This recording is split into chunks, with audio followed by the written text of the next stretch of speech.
Thank you so much for the invitation. I'd like to start by thanking Eva, Smith, Tony, and for all the office hours and the support that you guys have given us. Thank you so much.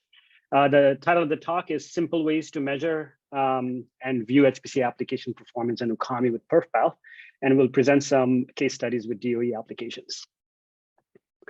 Let me start with a quick overview of our company, EP Analytics. We specialized in performance analysis, modernization, and optimization of HPC codes and systems.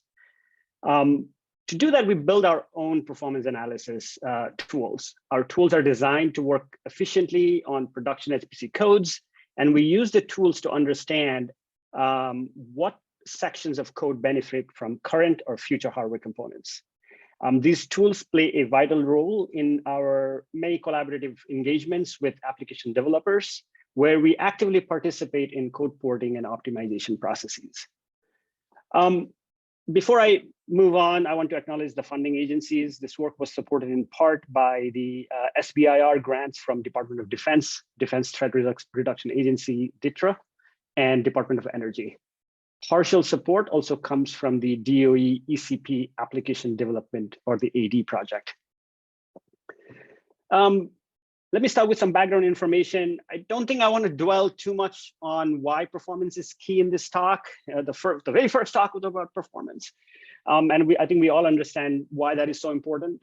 But maximizing the performance of HPC codes on any given system is a complicated process, because the observed time to solution, the execution time, is a function of multiple different factors.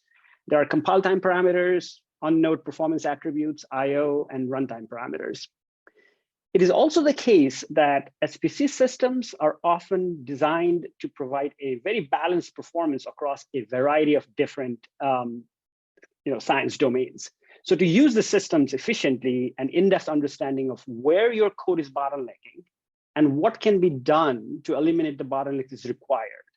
And performance analysis provides this understanding. The current model of operation is code developers use an arsenal of different tools. There are tools that provide application profiles in terms of computation time, communication time, and IO. Then there are unknown computation analysis tools that provides reports such as instruction mix report. And then there are tools that describe the usage of key architectural features such as the vector units. It is also usually the case that these tools do not work out of the box and often require the help of sysadmins to get the tools to work on large-scale applications. Consequently, most tools face barriers to adoption. And in our view, more importantly, performance analysis done by the developers can be incomplete. And this is where PerfPal enters the conversation. PerfPal is a framework developed by EP Analytics, and it brings all the tools needed to perform an in-depth performance analysis into a single fold. The framework enables what we call a feedback loop-based analysis, portrayed here in this little cartoon. Applications are analyzed using a series of performance analysis tools called component tools. The raw traces collected by the component tools are processed and stored in a performance database. A series of analytics modules are then run on the performance database to extract optimization insights. The graphical user interface, or the GUI, then allows the end users to browse, visualize, analyze, learn about the performance of their applications. So as the title of the talk suggests, we wanted PerfPal to really enable an increased use of performance analysis in code development process. And we want to make that process as simple as possible. So to that end, PerfPal exposes a simple interface to collect performance data. Users do not need to make any source code changes or recompile the code to collect this data. And we're not hardware counter dependent. So you collect the same sort of data on multiple ARM64 systems. To collect the data, only minimal changes to the job submission script is required. PerfPal works at scale and with complex HPC codes. We have tested PerfPal on large-scale HPC applications with millions of lines of code. And we have profiled executions that have run on more than 50,000 cores with PerfPal. Finally, PerfPal provides actionable insights on what code sections or what aspects of the code must be optimized. Let's start taking a look at some of the capabilities of PerfPal. The first tool I want to go over, or the first capability that I want to go over, is the capability provided by a component tool called Perfector. This provides internode profiling. Now, code developers often need to know where the code is spending time and why. Meaning, if it is spending time in a communication, is that because of the communication of the data transfer, or is that because of the load imbalance? Perfector presents that simple picture by sort of breaking down what portion of the overall execution time is in communication, what portion is in I/O, and what portion is in on-node computation. This tool has been tested, as I said, on thousands of cores, and it incurs very little overhead. So we're not perturbing the behavior of the application. One important feature of Perfector that I want to sort of talk about is its capability to break down the communication time into synchronization time versus the time it takes to actually do the data transfer in the network. This has become a big issue as the systems and applications continue to scale. And then the tool also provides the users with a drill down option to sort of find specific MPI hotspots in their codes. So here's an example of the picture that Perfector produces. In this plot, along the x-axis is our MPI ranks. On the y-axis is the execution time broken down into computation time, the green bars, time spent in MPI send receive in red, time spent synchronizing the all-reduced calls in yellow. The plot shows large load imbalance across the ranks, and some ranks have twice as much computational work than others, as shown by the difference in the height of the green bars. Recall that Perfector does allow for a deep dive. Here we deep dive on a specific rank 9. About 50% of the time spent in MPI send receive corresponds to just 2 calls in the source code. The tool provides the file name and the line number for the calls in question. And for this specific case, the performance could be improved using asynchronous sends and receives that sort of overlaps computation and communication. Similar to the MPI profile provided by Perfector tool, the thread tracer tool provides the OpenMP thread profile. Now, code developers often need to know whether the threaded regions of their code are performing as they expected. That is, there is no thread level imbalance.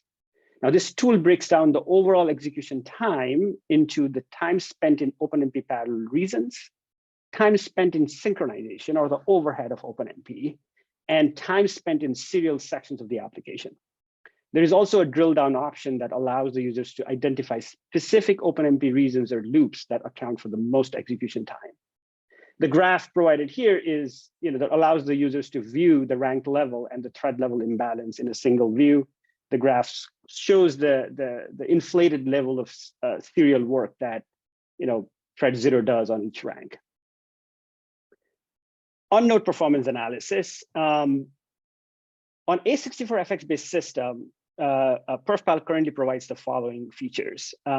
It can provide an in-depth vectorization and instruction mix analysis. There will be a lot of material on that now on this talk. It can identify hotspots in the code by measuring time spent in each of the functions in the code. Now, there are built-in optimizations to ensure that the process of hotspot identification does not perturb the behavior of the application. PerfPal can also analyze the full call graph of the code, and I'll show you examples of that. And finally, the tool supports threaded applications. Now, the upcoming slides touch on vectorization quite a bit. So I want to talk about PerfPal's vectorization analysis a bit more. PerfPal allows for an analysis of vectorization at customized granularities.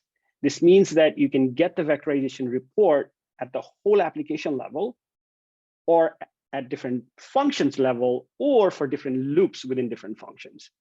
Now, what we usually see in other hardware counter-based tools is simply a breakdown of what percent of the instructions are 64-bit, or what percent of the instructions are vector versus non-vector. What is more informative is a breakdown of what percent of the instructions are actually 64-bit versus 128 versus to 512. And then finally, what is even more informative in our view is PerfPal's vector utilization metric, which uses this notion of how many bits in a vector unit are actually active while doing the vectorized calculation. So for Ookami, a number that is closer to 512 suggests that you are really using the vectorization units nicely. So first case study on Ookami, this is with SW4 Lite. It's a DOE proxy application for SW4, which is a 3D seismic modeling code. The chart here shows the execution times for SW4 Lite across the 3 compilers, Fujitsu, GNU, and ARM. For each compiler, we select the highest optimization level for the A64FX architecture. As shown here, Fujitsu provides the best performance, followed by GNU. Now, in the next few slides, we'll demonstrate how PerfPal helps figuring out why that is the case. Now, this slide shows the vectorization analysis at whole application level. Notice the extent to which the Fujitsu compiler can vectorize this code. The light blue portion shows the uses of 512-bit vector instructions. And we want that portion to be as big as possible. GNU is fairly comparable, but ARM doesn't show any 512-bit vectorization. So can we get more understanding in terms of where GNU and ARM compilers may be lacking? Now, to do that analysis, often the code developers want a picture of what routines are taking the most time and how those routines fit in the overall execution path. That is, who calls whom. But for large applications with hundreds or thousands of functions, this can quickly become cumbersome.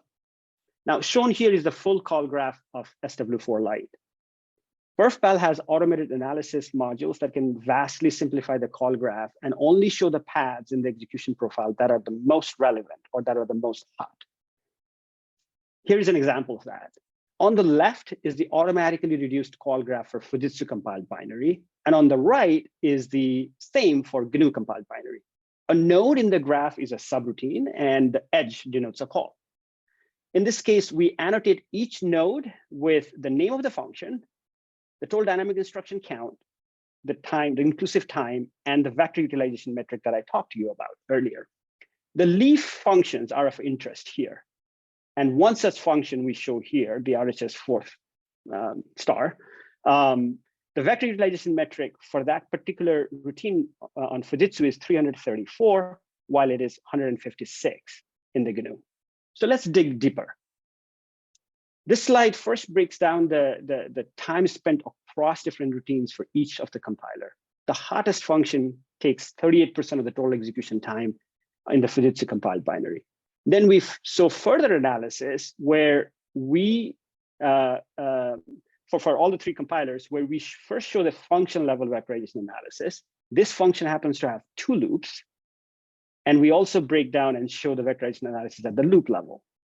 Now, Fujitsu is able to vectorize both loops, while GNU is unable to vectorize the second loop, and ARM is unable to vectorize either. So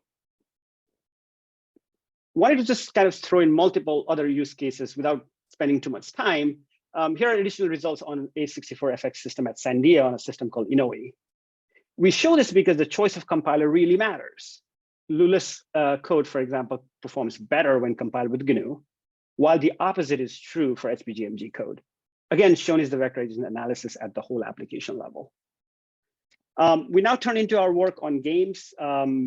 This is also the work on Ookami. Games is a highly mature quantum chemistry code. It's written mostly in Fortran 77 and Fortran 90. The parallel programming model is MPI plus OpenMP, with some compute portions offloaded to the GPU.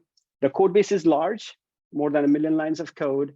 Just some statistics on how prevalently it is used. It is used over 100 countries. On Ookami, we conducted a cross-compiler study with the latest release of games. The code compiled out of the box without needing any heavy-handed modification on the compilation process. We tested 2 popular methods in games, the RIMP2 and the RICCSD(T). Several optimizations were considered. I list them here. Won't have time to go over these, but I will describe our experiences with Linux kernel huge pages. For memory-intensive applications, use pages can improve performance by minimizing the address translation overhead and reducing the number of TLB misses. Surprisingly, games registers two completely different observations when it comes to the benefits of using use pages. The RIMP2 method performs better when the use pages is turned off. Leaving the use pages turned on can degrade the performance of this method by as much as 2.25x. CCSD, on the other hand, benefits from huge pages. Turning off the huge pages can lead to a performance degradation of as much as 1.8x. So once again, the question is why? Well, this work is ongoing, but we used PerfPal's memory analysis tool that tracks all memory allocations during an execution across all ranks and all threads. The table here shows those observations. RIMP2's memory usage and management involves allocating large number of small memory chunks, which does not favor huge pages because that can lead to significant memory fragmentation. Now, the opposite is true for the CCSD code. Using the appropriate runtime settings that was uncovered as part of this exercise, the execution time observed across different compilers are summarized in this graph here. The findings indicate that the Fujitsu compiler offers the best performance, surpassing ARM by up to 1.12x and GNU compilers by up to 1.36x. We did do further analysis, and the analysis showed that the scientific subroutine library games is heavy in a lot of these DGEM operations. So the SSL2 library was better able to utilize the highly performant SV instructions when compared with ARM or GNU. To summarize, I think we've heard in an earlier talk too, compiler choice does matter. And runtime settings matter a lot without even touching any code or refactoring any code, just by toggling the huge pages switch and playing with the compiler optimization flags. An improvement of 2.25x on a code like games can be explored. The support for or the A64 support in PerfPal is still under very, very much active development. So please do reach out to us if you're interested in a collaborative performance analysis exercise for your codes. With that, I'm ready for some questions. Many thanks, IT. Questions, feedback, anything? Just have a question. Thank you so much for your talk, and I'm very interested on the vectorization analysis or the metrics you collect. You showed results on a function level and application level. I was wondering if it's possible as well to measure how many bits you're using from a vector, like on average, for a loop region, or if you're just limited to functions and the whole application. Behind the scenes, we're using binary instrumentation, right? So we're instrumenting the application at the basic block level. We can also instrument at the instruction level, right? So you can get the information as down to the instruction level as possible if you would like. I think the reason I showed the loop level and the function level and the whole application level is mostly from the perspective of, it's easier to see those metrics, at a higher level constructs of the code.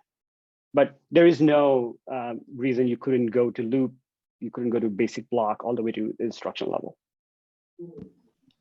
Okay, thank you. Just like to go along with the previous question, like what's going to be like, relatively like, the time overhead for this low level loop type of vector instructions counting? So the overhead does depend on how your application is structured. We've registered, so we have a coverage analysis and a performance impact analysis. I can share that results with you in terms of the various different applications, but I think the highest performance overhead for the vectorization analysis is about 1.3x, 1.4x. That's it. Okay, that's it. Thanks. Yeah. More questions? I'd like to ask about the call graphs that you had, because we're trying to use huge pages and things to figure out the performance of our code. So I was wondering why, if there, maybe this is just, I don't know, but if it's the same part of the code, why do the call graphs look so different between the two compilers? Like I see there's an extra column in the Fujitsu compiler that isn't there in the GNU compiler.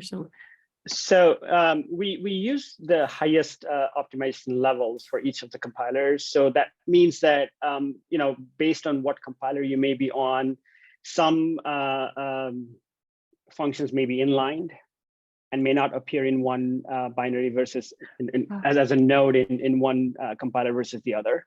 okay. And I think the automated pruning of this graph into these graphs also does have heuristics, and sometimes the heuristics may take out an additional node on one versus the other, depending upon, again, what the execution profile is.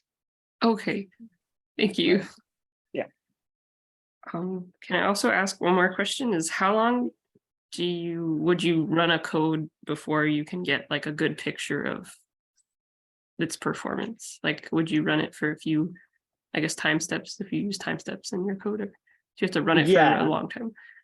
So if the time steps are similar as the code progresses in time, meaning similar calls happen, similar function calls happen, then yes, you can only run 1 or 2 time steps and get this picture.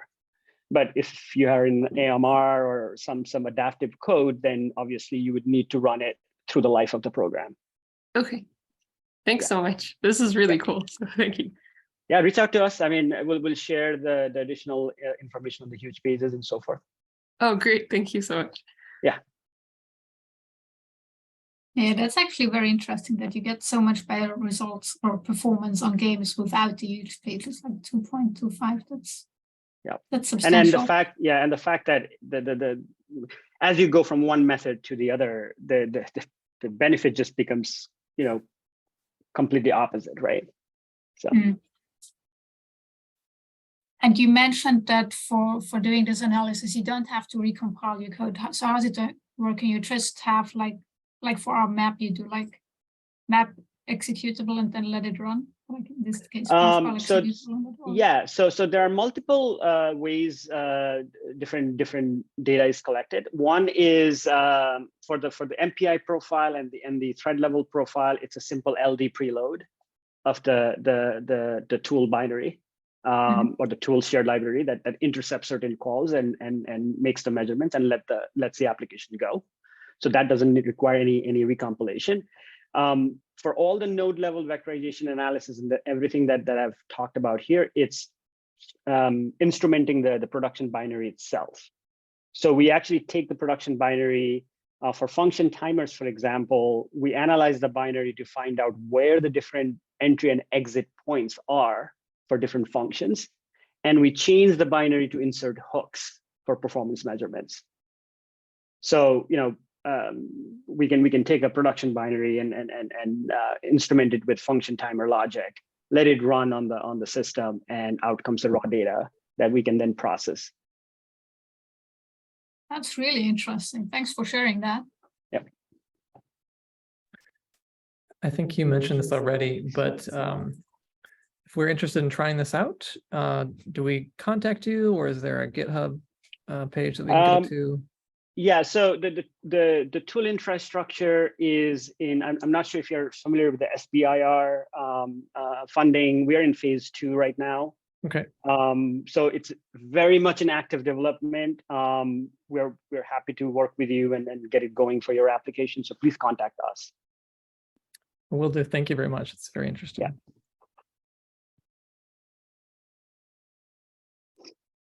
All right, many thanks, IT. Yep, of course.